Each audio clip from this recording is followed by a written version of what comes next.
নির্বাচন পরবর্তী সময়ে বিভিন্ন সংকটের মুখে এই জাতিকে পড়তে হয়েছে।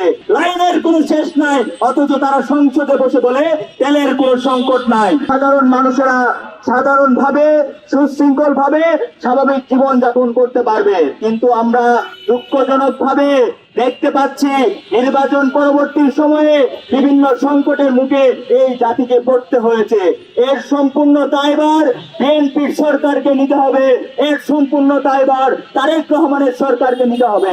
আমরা দেখতে পাই তারেক রহমানের সরকার সংসদে বসে তারা আলাপ মারায় যে তেলের কোনো সংকট নাই, কিন্তু আমরা স্বাভাবিকভাবে যখন বিভিন্ন পেট্রোল পাম্পে দেখি তখন আমরা দেখতে পাই কিলোমিটারের পর কিলোমিটার লাইন, লাইনের পর লাইন, লাইনের কোনো শেষ নাই, অথচ তারা সংসদে বসে বলে তেলের কোনো সংকট নাই।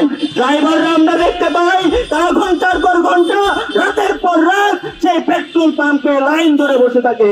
আমরা বিভিন্ন পাম্পে এও দেখতে পেয়েছি আমাদের মায়েরা যায় পেট্রোল পাম্পে তেল আনার জন্য, আমাদের সেই ভাইদের সহযোগিতা করার জন্য, কিন্তু আমরা দেখি তারেক রহমানের সরকার সংসদে বসে আলাপ করে তেলের কোনো সংকট নাই।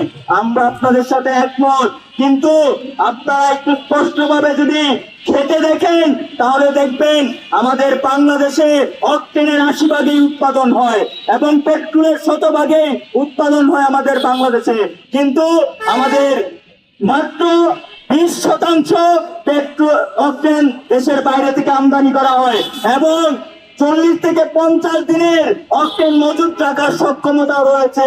আপনারা বিভিন্ন তথ্য ঘেঁটে দেখলে দেখতে পাবেন কিছুদিন আগে সরকারের বিভিন্ন পর্যায় থেকে তদন্ত করে বলা হচ্ছে পর্যাপ্ত পরিমাণের জ্বালানি রয়েছে, কিন্তু আমরা দেখতে পাই আবারও সেই সিন্ডিকেটের মাধ্যমে তেলের সংকট দেখিয়ে জনগণের না বিশ্বাস